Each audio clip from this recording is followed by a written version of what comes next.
Sister யாகம்மா அவங்கள பற்றி நீங்கள் கேள்விப்பட்டிருக்கீங்களா? அவங்க திருவொற்றியூரில் ஒரு பெரிய சர்ச் வச்சுருக்காங்க. எழுத படிக்க தெரியாது, ஆண்டவரோடு உறவாடுறவங்க. அவங்க சொன்னாங்க, முன்னால் இயேசுவை பற்றி அறியறதுக்கு முன்னால் ஒன்றுமே தெரியாத நிலைமையில் கத்தோலிக்க திருச்சபை போனால் கூட இயேசுவை பற்றி ஒன்றும் தெரியாது. ஏதோ அந்த சிலையை தொடுவாங்க, முத்தம் கொடுப்பாங்க, வந்துடுவாங்க, அவ்வளோதான். தவிர இயேசுவை பற்றி, அவருடைய அன்பை பற்றி, சாபத்தை பற்றி, ஆசீர்வாதத்தை பற்றி ஒன்றும் தெரியாது. பெரிய ஹோட்டல் பிஸ்னஸ் நடத்தினாங்க. அவங்க ஹஸ்பண்ட் எல்லாம் நல்லா த்ரைவிங்காக வந்துச்சு. பக்கத்து ஹோட்டல்காரன் பார்த்தான், என்னடா உயர போகிற ஒரு சூனியக்காரனை பிடிச்சி மந்திரங்கள்லாம் செய்து ஏவெல்லாம் செய்து சாப்பிடுவாங்க. இவங்க வந்து ஹோட்டலில் உள்ள தலை மயிராக கிடக்கும். சாதம் கேட்பாங்க, சாதம் வாங்க பார்த்தா பண்ணி முடி கத்தையாக உள்ள கிடக்கும். எல்லாம் பிளேட்டை விட்டு எறிவாங்க. ஹோட்டல் பிஸ்னஸ் பூரா டவுன் ஆயிட்டு. அந்த சூனியம் செய்து செய்து உடைய கணவன் வியாதிப்பட்டு பயங்கர கடன் வச்சுட்டு அவர் மரித்தார். இந்த அம்மாவுக்கு மொத்தம் 7 பிள்ளைகள். எங்க கடனை தீர்க்கிற ஒன்றும் தெரியாது.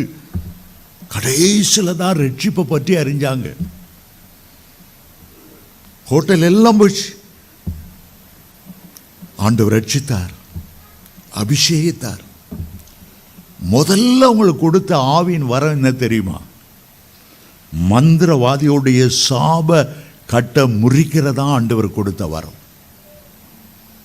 இப்பவும் அவங்க சர்ச்சுக்கு போங்க, ஒவ்வொரு தூண்லையும் மந்திரத்தால் கட்டப்பட்ட, அசுத்தாவியில் கட்டப்பட்டவங்களாம் ஒவ்வொரு தூணாக ஆரம்பத்திலேருந்து கட்டி வச்சுருக்கோம். 1 வாரம் இருப்பாங்க, 10 வாரம் இருப்பாங்க. மந்திரக்கட்டு எல்லாம் எடுத்து சுகமாகி பைத்தியங்கள் தெளிஞ்சு விடுதலையோடு போவாங்க. நான் அந்த சர்ச்சில் அடிக்கடி பேச போவேன். அந்த பார்த்தா அந்த தூணில் கட்டி வச்சுருக்கோம் பைத்தியங்கள்.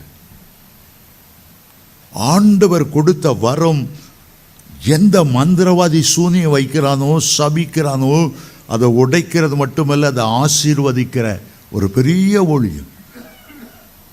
அவ்வளோ பேர் சபிக்க இருக்கும்போது, இந்த வண்ணார்பேட்டை பக்கம்லாம் நான் தெருப்பரசங்கம் பண்ண போகும்போது நிறைய பிஸ்னஸ் பீப்புளுக்கு ஒருத்தருக்கு ஒருத்தர் சாபம் போட்டு நிறைய மந்திரவாதிக்கு. அவங்க வீட்டுக்கு போனால் பெரிய பேனரில் இருக்கும், வௌவால் பறக்கிற மாதிரி, செலந்தி வலையை விரித்த மாதிரி, ஈன்னு பல்ல காட்டி மண்டை ஓடெல்லாம் தெரிகிற மாதிரி. இங்கெல்லாம் மந்திரவாதி இருக்காங்களான்னு நான் நினச்சிட்டு அதை பார்த்துட்டே போகிறது வழக்கம். மந்திரவாதிகள் சென்னையில் அவ்வளோ பெருகிட்டாங்க, சபிக்கிறவங்க பெருகிட்டாங்க. இன்றைக்கு அந்த அம்மா 7 பிள்ளைகளும் 7 சர்ச் வச்சிருக்கிறாங்க. ஹல்லேலூயா. அந்த அம்மா போல தேவனோட நேரடியாக முகமுகமாக பேசுகிறவள பார்க்கிற ரொம்ப அரிதான ஒரு காரியம். அவங்களுக்கு எழுத படிக்க தெரியாது. 3000க்கு மேலே அந்த சர்ச்சு நிறம் பெரிய சர்ச்சு. காரணம், அவர்கள் பாடுபட்டதை ஆண்டவர் பார்த்து மனதுருகி, எல்லாவற்றையும் இழந்தாயா, பரவாயில்லை, மறுபடியும் உனக்கு நான் தருகிறேன். ஹல்லேலூயா.